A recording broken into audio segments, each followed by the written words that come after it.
Greetings, everyone, and welcome to this bonus episode of the Hired Geek Podcast, episode number 138 with Ingrid Toppelberg, Chief Product Officer at Cybint. So this is an episode that is revisiting a topic of cybersecurity education that it's been a while since we had talked about it last, but it is as timely as ever. So that is kind of where we start things out. And then the conversation is really great. I really appreciate Ingrid's point of view. I mean, she comes in with a global perspective and a lot of different experience and just a really deep passion for this work and really understanding how it really kind of gets down to the micro level and kind of people's behavior and point of views, and how do we try to create that culture where everyone's taking the steps that they need to help keep their organization is safe on the web. So please do keep the conversation, connect with Ingrid and all the stuff that we talked about in the episode down in the show notes.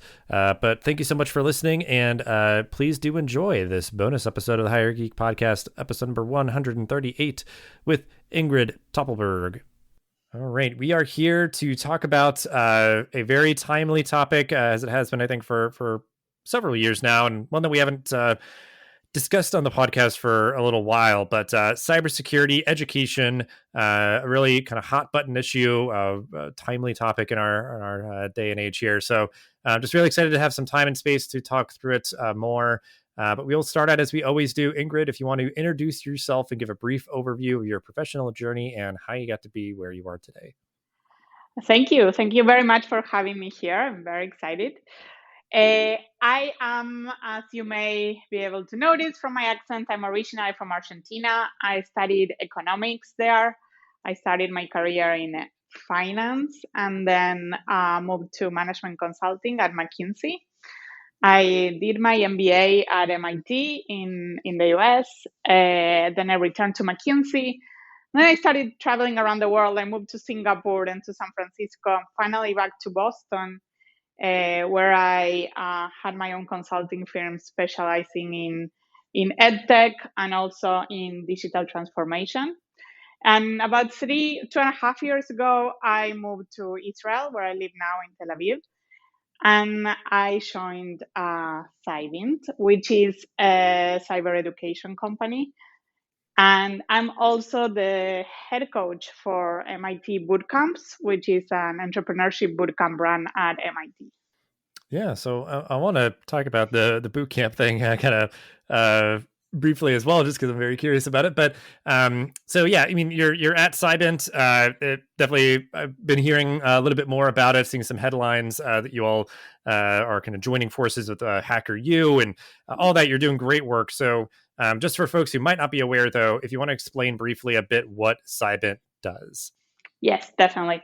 So at Cybint, we want to help make the work safer. So we do reskilling and upskilling in cybersecurity. So basically, we have cybersecurity bootcamps that allow students to go from no technical background to entry-level positions in cybersecurity in 3 months full-time or 6 months part-time. And we also do upskilling on the corporate side, where in organizations, different people in organization need to know different things of cybersecurity. Everybody needs to know awareness. IT people need to know something else.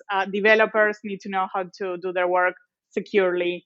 And security people need to know about how to improve their security skills. So we also develop all their online training on demand for the corporate side. So basically, we reskill and upskill in cybersecurity all around the world. Yeah. I mean, obviously, your story is a global one, and the work that you do is global. Cybersecurity is global, so that's a really great perspective and just work. But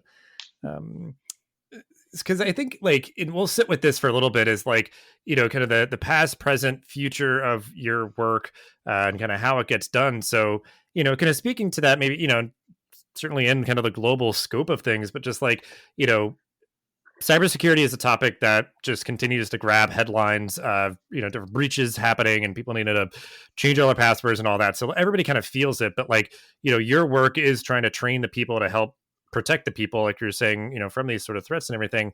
But how have you seen your work in helping to engage and educate people and all that change over the past few years? Well, it has been a very interesting journey for me because when I joined Cybint, I didn't know much about cybersecurity. And cybersecurity here in Israel is a thing. Like people know and aspire to work in cybersecurity, but outside in the rest of the world, not really. And I always make the parallel that, for example, I come from Latin America, and unfortunately, crime rates in Latin America are high. So there's things that we do naturally, like we don't leave our bags unattended, we don't walk in the street and talk on the phone, or we don't put our bags in the passenger seat of a car. Like there's things that for us are supernatural, but when someone from another country where they are not used to this level of crime comes, if they don't know these rules, they are going to be attacked, right? Mm-hmm. It's very very simple. And it's not complicated things, it's just like pay attention to where you put your purse. It's not like very complicated things, but if you're not aware of it, you're not going to do it and you'll have trouble. So I think with cybersecurity, I discovered that it's the same thing. Like it's a whole new dimension of our lives where we are now vulnerable, and we need to know about it, and we need to know about do something about it and proactively address it, because otherwise it's like landing in Latin America without taking any precautions, and you will be exposed. Maybe that's nothing happens, but there's likelihood that it will. So since I joined, I've actually started a personal journey into helping people like be aware that they need to do these things. Everyone from kids to like teenagers, adults, and also like the older generation, because they are also the most vulnerable in the sense that they don't feel comfortable with the technology. So they don't take the basic precautions. If someone calls them and tell them there's an issue, they're going to act, they're going to get nervous. So I've seen this become a very personal kind of journey, helping everyone be aware of this. But at the same time, nowadays in the world, there's about 4 million vacant jobs in cybersecurity, which means that there's 4 million jobs waiting to be taken, but there's not enough people with the right skills to fill them. So this is heartbreaking, right? Because so many people are losing their jobs because of automation, technology, crisis, COVID, etc. That it's super important to give people the opportunity to reskill so that they can take this opportunity, these 4 million jobs that are vacant and that are only growing, because like cyber now, like most of the crime happens in the cybersecurity space or in the cyberspace. And as you have seen in the last, I don't know, in the last year, there were several cases that were very resonant, very popular, more in the popular media also. So it's bringing more awareness into these issues. And also, as everything moves online now, the fridge is online, my watch is online, everything is online. We're also more vulnerable. So the opportunity for crime in the cyberspace keeps growing, and with it, the opportunity to and the need to defend this space. So I really see it as a kind of double edged, like a great opportunity to help people protect themselves and to help people protect themselves by having jobs that will exist in the future. Mm-hmm.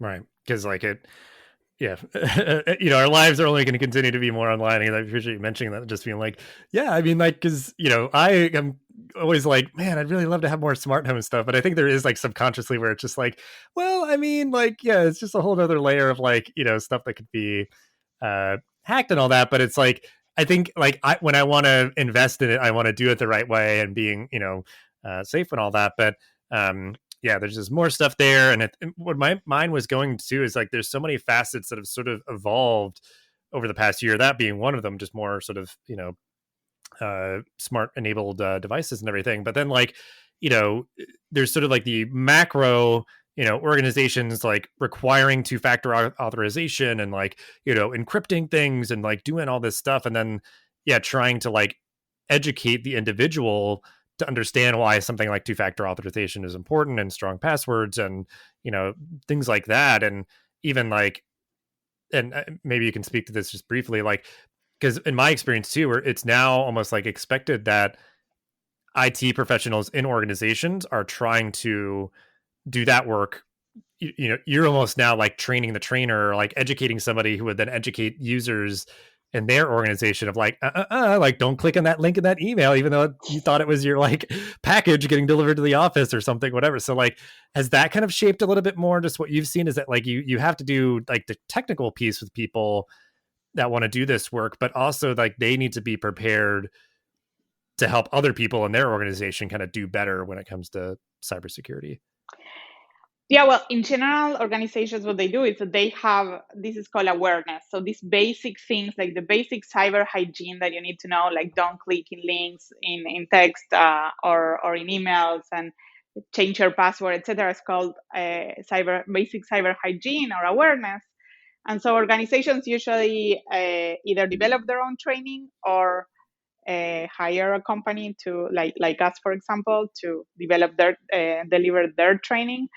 What I've seen definitely is, again, the awareness, even in big organizations, of the need of this is not as big as we would need, unfortunately. So it's increasing. It's, there's more awareness in the US, there's more awareness in developed countries, but it's not the same awareness everywhere in the world. So there's definitely a huge growth on the awareness of the organizations that they need to train their people in these things in order to be safer and not be vulnerable to attacks. So this has definitely changed. It's expanding more, and it's becoming more. Also, some countries have it as a type of compliance, like you have to do cybersecurity awareness. So this has also expanded the market quite a lot. And yeah, so it's definitely growing everywhere, and I'm very happy it is because it makes us safer. Absolutely. So, when it comes to that sort of education piece, people that are coming to Cybint and, even like the work you're doing, with MIT and everything, the kind of bootcamp format and everything, it's quicker, more intense, and, getting people towards, kind of being more gainfully employed in this space. So I'm just curious because, like, I guess I'll kind of set you up for the answer. You can kind of maybe expand on it. Like this world, this space and everything is changing so quickly. So I imagine bootcamp is the only way that you could really keep up with things. But I guess just, how do you see the format of a bootcamp kind of serving student needs here well? And, one, maybe kind of the time, but I'm hoping maybe if you could speak to like cost or other things that sort of just like this all just kind of fits well together to kind of serve student needs well. Yes, definitely. I'm a huge fan of the bootcamp model. Here in Israel, also, we've proven that this works from the military. Like in the military, you have 3 months to reskill 18-year-olds into different things, right? You have 3 months, not a lot. Like the military service is 2-3 years. And so you cannot spend years training them. They have 3 months. And so it's a very intensive process that they go through, and then they just start working. So we kind of adopted that methodology. And I think it's super important for several reasons. So like a 4-year degree has great things. It's good. Like some people are lucky enough that they can actually take 4 years of investing in their education and learning and having the whole experience. There's a lot to say for a 4-year degree.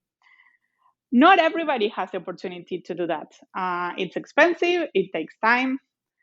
And depending what you're studying, it may or may not be valid for the rest of your life also, right? I don't know. Some people might have studied, law 20 years ago, and a lot of what lawyers are doing now, it's being automated, for example. So you never know. On the other side, the 4 years is expensive. It takes a lot of time. And also the way that universities are designed, like it's hard to change the content. There's a very long process to create new courses, etc. So the content is not necessarily as dynamic as you need it. And in particular in cybersecurity, there's new threats all the time. So it's not like, even if I wanted, I cannot teach you now everything you will need to know, because tomorrow a new criminal comes up with something new and you'll have to learn it, right? So it's really important, this the adaptation that we can do with the boot camps that are shorter courses that can be a lot more connected with the industry, a lot more connected with what's actually needed in the market, and can adapt fast. I think it's a really, really critical thing.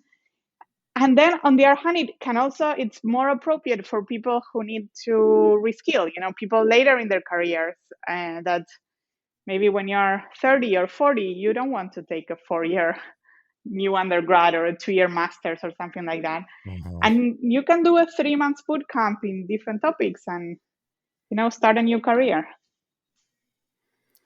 Well, yeah. And I imagine, correct me if I'm wrong, but like, people who are making a career change or, they're laid off or something, they're maybe in a place, they want to be able to focus on reskilling, getting into cybersecurity to do that 3-month program, and then get their first job. And then through there, if they want to continue like sort of expanding their skills, it's at least that like it then becomes sort of like a symbiotic relation, like you're doing the work and you're learning about the work and all that, like, but you do at least have to get a start of like, okay, I'm just going all in on this boot camp, this, whatever the first one I do is, 3 months, complete it. Then that can get me towards like, maybe an entry level position. And then I continue sort of like lifelong learning, expanding my skills and moving up and all that. But at that point, once you at least like get the first job, it then like can make the learning experience that much more powerful, because you're doing the work while you're also learning about the work. So it's that much more, I guess, like tangible, yeah. maybe. Yes, absolutely. This is super important. And in general, I think like the lifelong learning, just there's no way out these days, Like I did like one of the best MBAs in the world 10 years ago. 10 years ago, AWS was just starting. The cloud was this like whole new thing that we didn't know if it was. I was actually doing work, like projects, like trying to estimate if the cloud would work or not. So the world changed, like, and there's so many things happened since then. It's been 10 years. It's not a lifetime. It's just 10 years. So I find myself needing to learn new skills. Okay, what's artificial intelligence? What's IoT?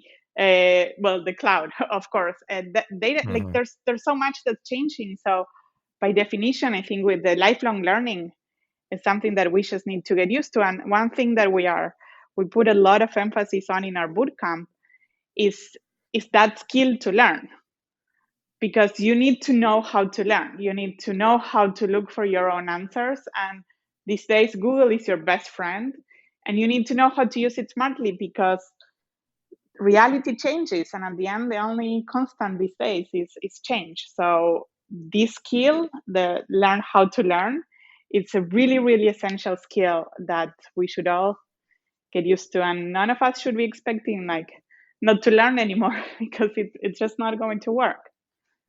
Well, yeah, I mean, it's even the thing, like you said, of like, certain things, if you need it right now and it's, kind of just a transactional answer, yeah, you just search for it, through Google or any other resource kind of databases and stuff, and you could get it. And then it might be that you recognize like, well, maybe I do need to do like a LinkedIn learning about like X, Y, or Z, or then it's like, well, actually, this seems to be like, just a blind spot for me. Maybe I do need to go back and do something a bit longer, more formal to build up my knowledge base there. So like, it's the idea. Yeah. It's like, there's kind of a suite of options. Like I always think of it that way, where like, I think some people think that like boot camps or something are going to like replace college. And I'm like, yeah, I mean, they might like chip at the margins a little bit, kind of chip away at like these 4-year irrelevant programs that like, there's just no demand for, but it's like, it can all sort of like lock in together and sort of the stackable stuff or whatever. But like, there's value in all of it. And because like people need different things at different times to learn different things at different times. So yeah, I'm definitely not saying that Google has all the answers and that with a search we can learn anything. No, definitely not. But when you have the itch, when it's like, oh, I need to figure out how to do this, the learning is so much more effective than when I'm learning something that I may or may not need someday. So when you're working and you're facing, like, you find, oh, I need to solve this, then you'll, solve it. And yeah, it may require some training, different things, but it's a more hands-on learning experience, and that makes the learning a lot more powerful. Mm-hmm. Yeah. Well, because I think just to really like kind of put the final nail into it, because it's like I just see a lot where, higher education, it can be a key that opens doors and all that. And certain people they see it as kind of a transactional thing. They want to go through as quick as possible, check the boxes and give me the piece of paper and I'll see you later. And it's like, yes, the credentials matter. Like a lot of fields do need certifications and licensure and all that. And like you need to kind of have those credentials. But like you said, like learning how to learn and making it sort of tangible and relevant and those sort of things, it's such a like kind of secret sauce, like that's the thing that kind of makes it special and makes it stick and all of that, just kind of that curiosity and those sort of things. So I think that it's very good to hear that that's sort of like on your mind as well. And yeah, kind of trying to meet learners when they're sort of eager to learn and open to it and sort of, affirming that as an important value to make sure people feel comfortable and sort of understanding that it's like you said, they're going to need to come back to learn more stuff. So like, just be prepared for that. So yeah. Well, kind of looking towards the future a bit, just I guess specifically like for Cybint, like you are educating people on these topics and everything. And I guess to an extent, you maybe impossible to predict where this work is going, but like, just where do you see this work going looking ahead? Because I think, I don't know if it's just the way that you teach people or just like the supports that you put for people while they're learning, but anything, I guess, that you'd want to share that what you're thinking about of like where you see this work going in the future. So one, I see it expanding clearly. Like I see the demand growing as like the same way that, for example, developers bootcamps grew a lot in the last, 10, 15 years.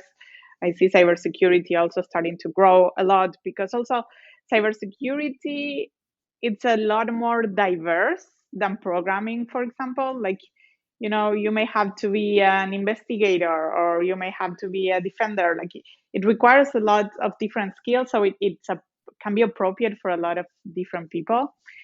And in general, what I also see, and may not be or maybe obvious now in COVID times, but like 4 years ago, for example, when I was at MIT, we had this bootcamp it's a 1 week intensive learning experience on entrepreneurship.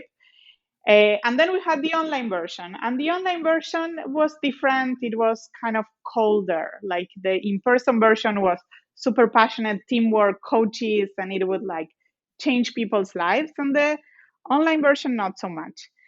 And I said, like, why? Why can't we build amazing, intensive, life-changing experiences online too? So we started converting the program into like this amazing community building experience online too. By the time COVID hit, we were ready because we had already been doing this work. And the same thing's happening with Cybint. So in the boot camp, for example, it's 3 months. It's a very intense, it's 3 months, 8 hours per day. It's a lot. It's a lot of time. But we develop it in a way that it can be flexible, can adapt to different learning styles. E-learning offers so much opportunities. And so the reason I'm saying learning is because our content is online. So it's not like a teacher is talking to you and teaching you all the time.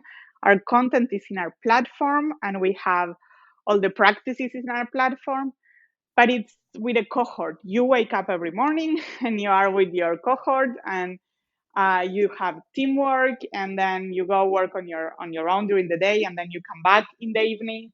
and you go through this experience together. You don't go through it alone. You go together. Mhm. This allows us to scale a lot more. We are able to train a lot more people because we can do it remotely. You're able to reach a lot of people that otherwise would not have been able to make it to, say, the big cities or the big centers. So I definitely see this. It's a bootcamp experience, but it's also the remote bootcamp experience, while it's also building community and cohort and peer support that I see where we're going. This is the way that you can really scale education and give opportunities to so many more people. Yeah, and I mean that's music to my ears because I think just been hearing a lot and sort of like really appreciating that so many people are recognizing uh, the responsibility that higher education has to truly embody that value of like the exclusivity is not like that should not be the marker of like prestige and all that. It's like how many people are you serving, how many lives are you impacting through the work that you're doing, and like that being a guiding force for how organizations like yours are making decisions is like like we should have these kind of dual modalities. I assume as things kind of reopen that you'll want to still have that in-person experience for people that choose to have it, but like I mean the opportunities to reach learners all over the world through a high quality kind of digital learning experience, it's like it's almost a moot point. It's like, well, if you want the in-person experience, it's some people's preference. Like, go for it. You want the online one, it's here for you too. Or if you want to, you start with one, you finished one, and then you went to another one. You want to do it online, like just those options are just like it's so crucial right now. I think to be able to adapt to those dynamic needs of learners nowadays. So, yeah, Yeah, it's really great to hear. Yeah. yeah, and definitely, I'm not saying that in-person education will disappear. Definitely not. And it's great for some functions and sometimes and some people, and it has a lot of advantages. But there's so much more that we can do. There's so much more that we can democratize education and share education, and also like by doing it remotely, you also open the doors to have people from different places work together, which is amazing. There's so much to learn from having friends around the world. And, some people are lucky enough that their education or where they work offers this, but most people are not. So being able to have these online experiences where you're building community and you're connecting with people from other places in the world, it's amazing. It's amazing at so many levels. And it increases, even in cybersecurity, it even increases our capacity to stay safe, because diversity brings more creativity, better problem solving, and hence you're better prepared to anticipate the attacker's moves. Mm-hmm. Yeah, absolutely. That's well put. As we wind down, I do always like to give the opportunity for any resources that you'd want to share, from your organization, or just anything that's catching your eye relevant to this topic that we can include in the show notes. Sure. So as you mentioned, we're now part of ThriveDX. That's a new education group which we are aiming to develop the trainings for the digital transformation of the world.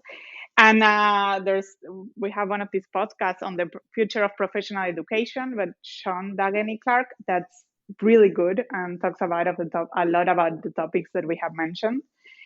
And I can also suggest, if you go to our website, that we have a lot of articles talking about the advantages of blended learning, the advantages of how we can combine higher education with boot camps and the topics we have discussed today. So if you're interested, you can read more there. Perfect. We'll definitely link out to all that. But as we always like to do to end the episode, if you want to share a final thought or a call to action to everybody listening, just to wrap everything up. Call to action: keep learning, keep striving to grow, be curious, do online learning. I'm a huge, huge fan of online learning. I'm learning Hebrew, I'm learning digital marketing, I'm learning management. Like the world is changing so much, and now we have so many tools in a little computers or a little phones, and that I think it's super important to stay curious and try to stay proactively relevant in the world that we live today. So yeah, keep learning.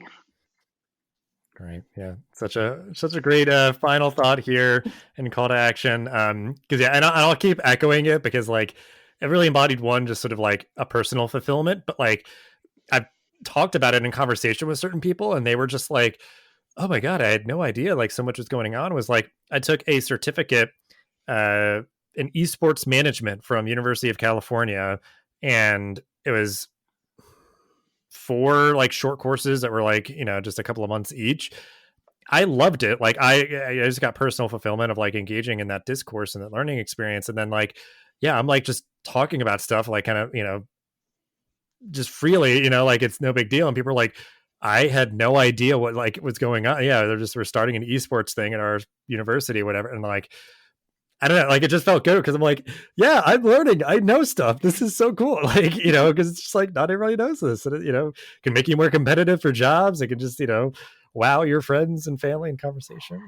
Yeah, and during COVID yeah. also we learned to learn everything online. Now we're learning like to dance and to sew and to paint. Like there's really so much that we can learn that can enrich our lives a lot. So stay curious and keep learning. Yes. Beautiful thing. Yeah. Well, thank you so much for your time today, Ingrid, and sharing all that you did. And we'll have ways to connect with you and the work that you do in the show notes as usual. But yeah, it's a great conversation. Appreciate your time so much. Awesome. Thank you very much for inviting me. And congrats on your podcast. I've been really enjoying the episodes. Thanks for listening to this episode of the podcast. Make sure to rate, review, and subscribe so you never miss an episode. Thanks again for listening, and we'll see you in the next episode of the Higher Ed Geek podcast.